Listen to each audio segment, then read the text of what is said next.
ആൽമരം വളരെ പഴക്കമുള്ള 10-50-60 വർഷം പഴക്കമുള്ളതാണ്. ചെറുപ്പത്തിൽ കാണുന്നതായിരിക്കും. ചെറുപ്പത്തിൽ ഇത് വളരെ ചെറുതായിരുന്നു. അതിൻ്റെ ശാഖകളൊക്കെ വീഴ്ച ഇപ്പോൾ വലിയൊരു പടുമരമായിട്ട് മാറി. നല്ലൊരു ഘടന അല്ലേ, നല്ലൊരു മറ്റേന്താണ് ഒരു ആർട്ട് പോലെയൊക്കെ ഇല്ല അല്ലേ. അത് പ്രകൃതിയുടെ ഒരു കളിയാണത്. കാരണം വളരെ ചെറിയൊരു ആൽമരം എൻ്റെയൊക്കെ ചെറുപ്പത്തിൽ ഒരുപാട് ചെറുതായിരുന്നു. അപ്പോൾ അത് വളർന്ന് ഏകദേശം ഗ്രൗണ്ടിൻ്റെ പകുതി ഭാഗം കവർ ചെയ്ത് കഴിഞ്ഞു. ഇതിപ്പോൾ അയ്യപ്പ ക്ഷേത്രത്തിൽപ്പെട്ട തന്നെയാണോ ഈ ക്ഷേത്രത്തിലല്ലേ? അയ്യപ്പ ക്ഷേത്രം അല്ലേ. അപ്പോൾ അവിടെയാണ് വീടാണ്. അതെ, വീട് ഇവിടെ തൊട്ടടുത്തായിട്ട് തന്നെയാണ് വീട്. ഏത് 19-ാം വാർഡിലല്ലേ? 19.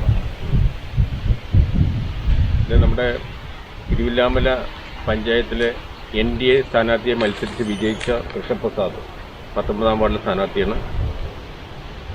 അദ്ദേഹം നിലവിലെ മണ്ഡലം പ്രസിഡന്റ് ഉദയൻ അദ്ദേഹം പഞ്ചായത്ത് വൈസ് പ്രസിഡന്റുമായിരുന്നു അല്ലേ. അദ്ദേഹത്തെയാണ് പരാജയപ്പെടുത്തിയത് അല്ലേ. എങ്ങനെയായിരുന്നു മത്സരം? ശക്തമായ ത്രികോണ മത്സരം. ഇവിടെ 2-1 UDFിലെ ഇപ്പോഴത്തെ നിലവിലെ പഞ്ചായത്തിൻ്റെ വൈസ് പ്രസിഡന്റ് മുൻ മണ്ഡലം പ്രസിഡന്റൊക്കെ തിരുവില്ലാമലയിലെ ഉദയനാണ്. അതുപോലെ തന്നെ LDFിലെ മുൻ LC സെക്രട്ടറി ദിവാകരേട്ടനാണ്. അപ്പോൾ ഞാൻ സ്വാഭാവികമായിട്ട് ഞാനൊരു ആദ്യമായിട്ട് മത്സരരംഗത്തേക്ക് വെക്കുന്നു. രണ്ടുപേരും ഒരു വർഷം ഇതിനു മുന്നേ ദിവാകരേട്ടൻ ഈ വാർഡിനെ പ്രതിനിധാനം ചെയ്തിട്ടുണ്ട് മുന്നേ മെമ്പറായിട്ട്. അതോടൊപ്പം ഉദയേട്ടൻ എന്ന് പറഞ്ഞ തിരുവില്ലാമലയിലെ ഒരു കോൺഗ്രസിൻ്റെ ഐക്കോണായിരുന്നു.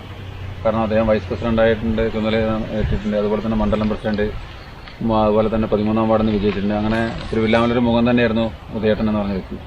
ഇവർക്ക് രണ്ടുപേർക്കിടയിൽ ഒരു പുതിയ ആളെന്ന നിലയിൽ ഞാൻ മത്സരരംഗത്തേക്ക് കടന്നു വന്നത്. ഇതിനു മുമ്പ് മത്സരിച്ചിട്ടുണ്ട്? ഇല്ലില്ല, ഞാൻ ഇതിനു മുമ്പ് മത്സരിച്ചിട്ടില്ല. ഞാൻ ആകെ നാട്ടിൽ വന്നിട്ട് 5 വർഷമായിട്ടുള്ളൂ. ഞാൻ ഗവൺമെൻറ് സർവീസിൽ ആർമിയിലായിരുന്നു. ആർമിയിൽ നിന്ന് റിട്ടയർഡായി നാട്ടിൽ വന്നിട്ട് 5 വർഷമായിട്ടുള്ളൂ. അതിന് വന്ന ശേഷമാണ് ഞാനിവിടെ ഒരു ഭാരതീയ ജനതാ പാർട്ടിയിൽ അംഗത്വം എടുക്കുന്നു. തുടർന്ന് പാർട്ടിക്ക് വേണ്ടി പ്രവർത്തിക്കുന്നു. ഇതിന് മുന്നേ ഇത് 11-ാം വാർഡായിരുന്നു നിലവിലെ. അതിൽ ഞങ്ങളൊരു മെമ്പർ സൃഷ്ടിക്കാൻ ഞങ്ങൾക്ക് മെമ്പർ സൃഷ്ടിക്കാൻ എൻ്റെ നേതൃത്വത്തിൽ സാധിച്ചു എന്നുള്ളത് വളരെ വിജയകരമായ കാര്യമായിട്ട് കരുതുന്നു. അതോടൊപ്പം തന്നെ ആ പ്രവർത്തനം തുടർന്ന് കഴിഞ്ഞ ഈ 5 വർഷത്തും ആ പ്രവർത്തനം തുറന്നുകൊണ്ടുപോയി. അതിൻ്റെയൊക്കെ ഭാഗമായിട്ടാണ് തിരുവില്ലാമല പാലക്കപ്പനവിലെ ജനങ്ങൾ എനിക്ക് അനുകൂലമായി വിധി എഴുതിയത്. എത്ര വോട്ടിൻ്റെ? 105 വോട്ടിൻ്റെ ഭൂരിപക്ഷം. ഇതിലിപ്പോൾ നല്ല മത്സരത്തിൽ ഇപ്പോൾ ഉദയനും മറ്റേ നല്ല ആളുകളാണ് അവർ. പഴയ അതെ അവരൊരുപാട് വർഷമായിട്ട് മത്സരിച്ച് പരിചയമുള്ളവരും അതുപോലെ തന്നെ രാഷ്ട്രീയത്തിൽ പരിചയമുള്ളവരും ആണ് ഒരുപാട് വർഷമായിട്ട്. പക്ഷേ ഈ വാർഡിലെ ജനങ്ങൾ നല്ല തിരഞ്ഞെടുക്കാനുള്ള ആ ഒരു ബോധം ഈ നാട്ടിലെ ജനങ്ങൾക്കുണ്ടായിരുന്നു. അതുകൊണ്ട് തന്നെയാണ് എന്നെ വിജയിപ്പിച്ച്. അതിന് ഒരുപാട് നന്ദിയുണ്ട് ഈ വാർഡിലെ വോട്ടർമാരോട് എനിക്ക്. കാരണം പുറമേ ഒന്ന് സംസാരിക്കുന്ന ഒക്കെ 2 വമ്പന്മാർക്കിടയിലായിട്ട് ഒരു പുതിയ ആൾ മത്സരിക്കുമ്പോൾ സ്വാഭാവികമായിട്ടും അതിൻ്റെ നെഗറ്റീവ് ഉണ്ടാവും. കാരണം അവർക്കെതിരെ മത്സരിക്കാൻ പ്രാപ്തനാണോ എന്ന് ജനങ്ങൾ ചിന്തിക്കും. പക്ഷേ ആ ചിന്തകളൊക്കെ വ്യഥായിലായിരുന്നു എന്ന് റിസൾട്ട് വന്നപ്പോൾ മനസ്സിലായി. ഇത് വലിയൊരു വിജയമായിരുന്നു. അതെ, നല്ലൊരു വിജയം. എനിക്ക് ഇത് ജനങ്ങളുടെ വിജയമാണ്. 19-ാം വാർഡിൻ്റെ ജനങ്ങളുടെ വിജയമാണ്. കാരണം അവരാണ് എനിക്ക് വിജയം ഒരുക്കി തന്നത്. ഇവിടെ തന്നെയാണ് തറവാടക്കോട് തന്നെ. ഇവിടുന്ന് കഴിഞ്ഞ ഒരു 18 വർഷമായിട്ട് ആർമിയിലായിരുന്നു.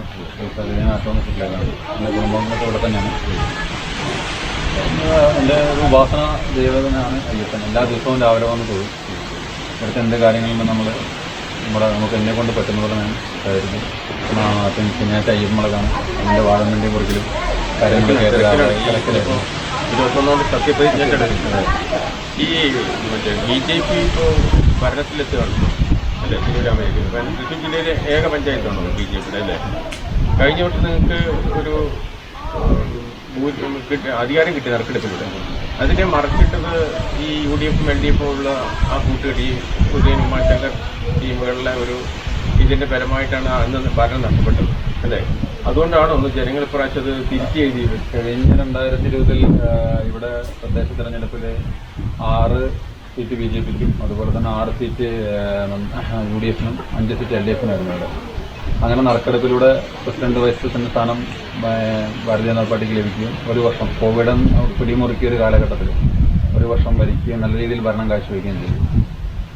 കൃത്യം ഒരു വർഷമായപ്പോഴാണ് ഇവർ രണ്ടുപേരും, അതായത് LDFും UDFും കൂടെ ഒത്തുചേർന്നുകൊണ്ട് ഇങ്ങനൊരു ഭരണം BJP കാഴ്ചവെക്കുകയാണെങ്കിൽ പിന്നീട് തങ്ങൾക്ക് ഇവിടെ നിലനിൽപ്പില്ല എന്നുള്ള ഉറച്ച ബോധത്തിൻ്റെ അവിശ്വാസമാണ് ഇവർ രണ്ടും ഒരുമിച്ച് ചേർന്നു. അങ്ങനെ അവിശ്വാസം കൊണ്ടുവന്ന് താഴെ ഇറക്കിയത്. ഇപ്പോൾ LDF പറയുന്നു കഴിഞ്ഞ വർഷക്കാലങ്ങളിലൊക്കെ പറഞ്ഞു UDF ഭരണം വളരെ മോശമായിരുന്നെന്ന്. പക്ഷേ എന്നിരുന്നാലും ഒരു പ്രാവശ്യം പോലും ഒരു അവിശ്വാസം കൊണ്ടുവരാൻ LDF തയ്യാറായില്ല. അതിനർത്ഥം UDF ഇവിടെ ഭരിക്കുന്നതിന് മൗനാനുവാദം കൊടുത്ത് 4 വർഷം UDF കൊണ്ട് ഭരിപ്പിക്കുകയാണ് LDF ചെയ്തത്. അല്ലെങ്കിൽ എന്തുകൊണ്ട് ഇവിടെ വികസനം നടക്കുന്നില്ല എന്ന് അവർ ഈ ഇലക്ഷനുമായി ബന്ധപ്പെട്ട് പ്രചരണം നടത്തുമ്പോൾ അന്നും ഈ 5 പേരായിരുന്നു, ഇന്നും 5 പേരാണ്. അപ്പോൾ ഇവർക്ക് എന്തുകൊണ്ടൊരു അവിശ്വാസം കൊണ്ടുവരാൻ ഇവർ തയ്യാറായില്ല. അവർ സമരം പോലും നടത്തിയിട്ടില്ല കാര്യമായിട്ട്. ഇല്ല, അവർ പഞ്ചായത്ത് ഭരണത്തിലെ സമരം പോലും നടത്തില്ല. ഇപ്പോൾ ഈ ഇലക്ഷനുമായി ബന്ധപ്പെട്ട 1-2 സമരങ്ങളെ ജനങ്ങളെ വിഡ്ഢികളാക്കാൻ വേണ്ടി നടത്തി എന്നുള്ളത് മാത്രമാണ് അവർ ചെയ്തത്. കാരണം അതൊരു സഖ്യം തന്നെയായിരുന്നു തിരുവില്ലാമലയിൽ. കാരണം തങ്ങളുടെ കയ്യിൽ നിന്നും ഈ ഭരണം മാറിപ്പോകരുത്. ഈ കഴിഞ്ഞ 5 വർഷം 2020-25 കാലഘട്ടങ്ങളിൽ BJP ഭരിച്ചാൽ പിന്നീട് തങ്ങൾക്കത് ബാലികേറാമലയായി മാറും, ഒരു കിട്ടാക്കനിയായി മാറും എന്നൊക്കെയുള്ള ഒരു ഉറച്ച. അല്ല, അവര് പറഞ്ഞത് അതാണ്. കാരണം വർഗീയ പാർട്ടികൾ വർഗീയതയെ ഇപ്പൊ ജനങ്ങൾ തിരുവില്ലാമലക്കാർ ഏറ്റെടുത്തല്ല ഞാൻ പറഞ്ഞത്. കാരണം ഏറ്റെടുക്കുക മാത്രമല്ല, വലിയ പരാജയമാണ് അവർക്ക് ഏറ്റത്. UDF എന്ന് പറഞ്ഞ ഒരു ചിത്രത്തില്ലാതായി ഉമാശങ്കർ ചരിത്രത്തിലില്ലാത്ത രീതിയിൽ മൂന്നാം സ്ഥാനത്തിൽ തള്ളിയിട്ടു. അപ്പൊ എത്രത്തോളം തിരുവില്ലാമലയിൽ ജനങ്ങൾ അത് വിലയിരുത്തി എന്നുള്ളതാണ് അവര്. അതെ, അത് കാരണം എന്താ വെച്ചാൽ തിരുവില്ലാമല ജനങ്ങൾക്ക് പൊതുവൊരു വികാരം ഉണ്ടായിരുന്നു. ഒരു വർഷം ഭാരതീയ ജനതാ പാർട്ടി ഇവിടെ ഭരിച്ച് നല്ല ഭരണം കാഴ്ചവെച്ചു. ഈ 2 കക്ഷികളും കൂടി ഭാരതീയ ജനതാ പാർട്ടിയെ താഴെ ഇറക്കിയപ്പോൾ തിരുവില്ലാമല ജനങ്ങൾക്ക് ഒരു വികാരമായി മാറി. കാരണം ഈ 2 പാർട്ടി മാത്രം ഇവിടെ ഭരിച്ചപ്പോൾ ഒരു മൂന്നാമതൊരു പാർട്ടിക്ക് ഒരു അംഗീകാരം കിട്ടുമ്പോൾ എന്തുകൊണ്ട് ഈ 2 പാർട്ടിക്കും കൂടെ അവരെ തള്ളി താഴെയിട്ടു എന്നുള്ളൊരു തിരുവില്ലാമല ജനങ്ങളെ പൊതുവെ ഒരു വികാരമായിരുന്നു. അതിന് മറുപടി കൊടുത്തത് 5-4 വർഷങ്ങൾക്ക് ഇപ്പുറം ഈ തെരഞ്ഞെടുപ്പിലൂടെ തന്നെയാണ്. കാരണം തിരുവില്ലാമല ജനങ്ങൾ നെഞ്ചേറ്റിയ ഒരു പാർട്ടിയാണ് ഭാരതീയ ജനതാ പാർട്ടി. അപ്പോൾ അവരെ ഭരിക്കാൻ ഏൽപ്പിക്കുക, തിരുവില്ലാമല ഭരണചക്രം അവരെ കയ്യിൽ കൊടുക്കുക, ആ ഭരണ സാരഥ്യം അവർക്ക് കൊടുക്കുക എന്നുള്ള ജനങ്ങളുടെ കുറച്ച് വിശ്വാസമായിരുന്നു. അതിന്റെ ഭാഗമായിട്ടാണ് തന്നെ ഇവിടെ ഭാരതീയ ജനതാ പാർട്ടി അധികാരത്തിലെത്തിയതും തുടർന്നും ഇനിയുള്ള കാലങ്ങളിൽ നല്ല ഭരണം കാഴ്ചവെച്ച് തിരുവില്ലാമലയിലെ എല്ലാ ജനങ്ങൾക്കും എല്ലാ ജനവിഭാഗങ്ങളെയും കൂട്ടി യോജിച്ചുകൊണ്ട് അതിന് ജാതി മത വർഗ്ഗഭേദമന്യേ എല്ലാവരെയും ഒത്തിണക്കിക്കൊണ്ടുള്ള ഒരു ഭരണം, തിരുവില്ലാമലയുടെ സമഗ്രമായ വികസനം ജനങ്ങൾക്ക് മതിയായി. അതെ, ജനങ്ങൾക്ക് മതിയായി. ഇതിന് കാരണം ഈ മാറിയിട്ടുള്ള ഭരണം അവര് തന്നെ ഭരിക്കുന്നു. കഴിഞ്ഞ തിരുവില്ലാമല പഞ്ചായത്ത് രൂപീകൃതമായതിനു ശേഷം ഇവിടെ LDF UDF മാത്രമാണ്. ഇവർ 5 വർഷം ഞങ്ങൾ 5 വർഷം നിങ്ങൾ എന്നാൽ ആ ഒരു മോട്ടോയിൽ കൂടെ തന്നെയാണ് മുന്നോട്ട് പോയിക്കൊണ്ടിരിക്കുന്നത്. അപ്പോൾ അതിനെ തടയിടാൻ തക്ക ഒരു പ്രാപ്തിയായി ഭാരതീയ ജനതാ പാർട്ടി കഴിഞ്ഞ പ്രാവശ്യം തന്നെ വളർന്നു കഴിഞ്ഞിരുന്നു. പക്ഷേ ആ ഒരു സീറ്റിന്റെ കുറവ് കൊണ്ട് മാത്രമാണ് ഞങ്ങളെ താഴെ. തുടർന്ന് തിരുവില്ലാമലയിലെ വിചാരമായ തട്ടത്തിൽ ജനങ്ങൾ തീരുമാനിച്ചു ഈ ഒരു ഭരണം വരികയാണെങ്കിൽ അത് ഭാരതീയ ജനതാ പാർട്ടി തന്നെ തിരുവില്ലാമല പഞ്ചായത്ത് ഭരിക്കണം, അവരിലൂടെ ഞങ്ങൾക്ക് വികസനം എത്തണം, അവരാണ് വികസനത്തിന്റെ കാതൽ എന്ന തിരുവില്ലാമല ജനങ്ങൾ മനസ്സിലാക്കി. അതുകൊണ്ടാണ് ഒരു ഭൂരിപക്ഷം തന്നു. ഇനിയിപ്പോ നറുക്കെടുപ്പം മറ്റുള്ളൊന്നും വേണ്ട, ഇല്ലാതെ ഭൂരിപക്ഷം നമുക്ക് വന്നിട്ട് നമുക്ക് 5 വർഷം കൃത്യമായ ഒരു ചിട്ടയായ ഒരു ഭരണം. പിന്നെ പുതിയ ആളുകൾ എന്നുള്ളൊരു വിഷയമുണ്ട്, അത് നമുക്ക് മറികടക്കാവുന്ന കേസുള്ളൂ. പുതിയ ആൾ എല്ലാവരും ഒരു തലത്തിലേക്ക് പുതിയതായിരിക്കുമല്ലോ, ആ തലത്തിലേക്ക് വന്ന് അവർ എക്സ്പീരിയൻസ് നേടുക എന്നുള്ളതാണല്ലോ. അത് എത്രയും പെട്ടെന്ന് എക്സ്പീരിയൻസ് അത്രയും നല്ല ഭരണം നമുക്ക് കാഴ്ചവെക്കാൻ സാധിക്കും. പിന്നെ നമ്മുടെ ഇതിനു മുന്നേ ഭരിച്ച ആളുകളുമുണ്ട്. നമുക്ക് സ്മിത ടീച്ചർ ആയാലും ശരി, അതുപോലെ തന്നെ ബാലകൃഷ്ണൻ ആയാലും ശരി, അവരൊക്കെ നമ്മുടെ കൂടെ തന്നെയുണ്ട്. അവരുടെ എല്ലാ സപ്പോർട്ടും അവർ കൂടെയുണ്ട്. പിന്നെ നമ്മുടെ പ്രവർത്തകർ, എൻ്റെ വിജയത്തിന്റെ 19ാം ആണ്ട് വിജയത്തിന്റെ ഏറ്റവും വലിയൊരു പ്രത്യേകത എന്ന് പറഞ്ഞാൽ 19ാം ആണ്ടിൽ എൻ്റെ പ്രവർത്തകർ വളരെ നല്ലൊരു എണ്ണയിട്ട യന്ത്രം പോലെ അവരുടെ മറ്റു തിരക്കുകളൊക്കെ മാറ്റി വെച്ചുകൊണ്ട്, അതായത് ഒരു തിരക്കിനെ ഇതിനു മുന്നേ അവർക്കൊരു തിരക്കും ബാധകമായിരുന്നില്ല. അവർ തെരഞ്ഞെടുപ്പ് വന്നതിന് ശേഷം കഴിഞ്ഞ 2 ആഴ്ചയായിട്ട് എൻ്റെ പ്രവർത്തകർ, അതായത് എൻ്റെ വാർഡ് ഇൻചാർജർ, അതുപോലെ തന്നെ ബാക്കി എൻ്റെ സുഹൃത്തുക്കൾ വളരെ നല്ല രീതിയിൽ രാത്രിയും പകലും എന്നില്ലാതെ, കാരണം 2 പ്രബല മുന്നണികളുടെ പ്രബല ശക്തികളാണ് നേരിടാൻ പോകുന്നത്. അപ്പം എൻ്റെ കൂടെ നിന്ന് എൻ്റെ ഭാരതീയ ജനതാ പാർട്ടിയുടെ പ്രവർത്തകർ കട്ടയ്ക്ക് എൻ്റെ കൂടെ നിന്ന് നല്ലൊരു എണ്ണയിട്ട യന്ത്രം പോലെ പ്രവർത്തിച്ചു എന്നുള്ളത് എനിക്ക് അത്യധികം ഉളവാക്കുന്ന ഒരു കാര്യമാണ്. അതിൻ്റെയൊക്കെ ഫലമായിട്ടാണ് ഈ വിജയം ഇവിടെ എനിക്ക് കിട്ടിയത്. പ്രസിഡന്റ് സ്ഥാനത്തേക്ക് താങ്കളെ പരിഗണിക്കണം എന്നുള്ള ഒരു വാർത്ത കേൾക്കുന്നു. അതായത് പാർട്ടിയുടെ തീരുമാനം അന്തിമമായിരിക്കും. പാർട്ടി എന്താണോ എനിക്ക് തരുന്ന ദൗത്യം അത് ഞാൻ 100% ആത്മാർത്ഥതയോടെ ചെയ്യാൻ ശ്രമിക്കും. പാർട്ടി എന്താണോ ചെയ്യുന്നത്, പാർട്ടി എന്താണോ പറയുന്നത്, കാരണം പാർട്ടിയിലൂടെയാണ് ഞാൻ വിജയിച്ചു വന്ന് പാർട്ടിക്ക് അതീതമായി തന്നെ നിൽക്കാനാണ് ഞാൻ ആഗ്രഹിക്കുന്നത്. പാർട്ടി എന്ത് ചുമതല എനിക്ക് തരുന്നു ആ ചുമതല ഞാൻ ഭംഗിയായി നിർവഹിക്കാൻ ശ്രമിക്കും എന്നുള്ളതാണ് എനിക്ക്. വീട്ടിൽ അമ്മ,